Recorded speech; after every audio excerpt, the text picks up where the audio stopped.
In small towns, it's volunteers who help coach our kids, keep our libraries running, and keep our communities safe through fire and rescue services. And it's volunteers who have been helping so many refugees find safety as Russia continues its attacks on Ukraine. Many of those volunteers come from the U.S., among them a man from Maine. So we actually don't know what we're going to be walking into. I am the only one that I think is prepared for the weather. There's a lot of Southerners. Being a Mainer helps. Danny Everts is about a week into a humanitarian mission to Ukraine through Team Rubicon. His team is made up of veterans, first responders, and civilians, and their job, well, that varies depending on what's needed. There's a lot of people moving in one direction right now that need health care. Team Rubicon was founded by veterans. It sends healthcare teams to areas hit by natural disasters, ravaged by health problems like COVID-19, or torn apart by war. These missions, they don't have resources. They don't have anything right now.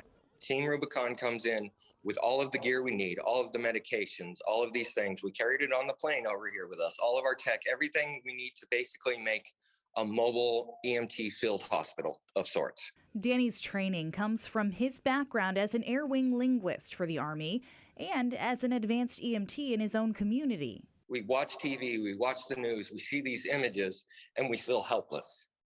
And I have the skills, I have the ability, I have the groups, and I have the support at home that allows me to do this. So there's no way I can't do this.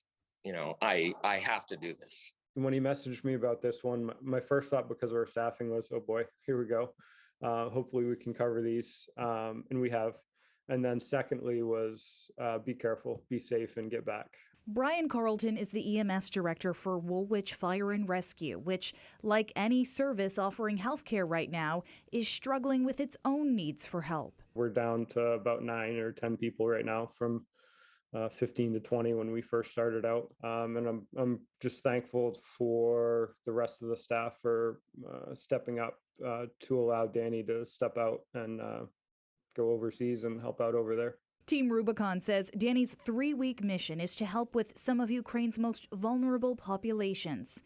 Once his crew wraps up, another will take its place until the need no longer exists. It's different in a lot of ways because I know I have support. When I'm working on an ambulance in Woolwich, I also work with the LC ambulance out of Damariscotta. I know I have support. I know there's a hospital nearby. I know that the person has been exposed to healthcare or it's a known quantity. Here, we don't know what's going to come in.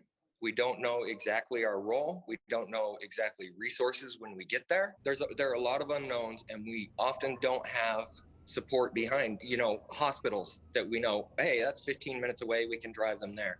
So we are doing our best to care for them in that moment and not do any more, because we can't do more than that moment. We can't give continued care. We try to do the best we can to give that and give them a way to get where they need to go. We just keep supporting him. The department's supporting him, support his family and make sure they know that if they need anything, they can reach out to us. That support not only comes from Danny's hometown, but from donations to Team Rubicon from all over the world, backing volunteers like Danny who are putting their own lives at risk to help so many others.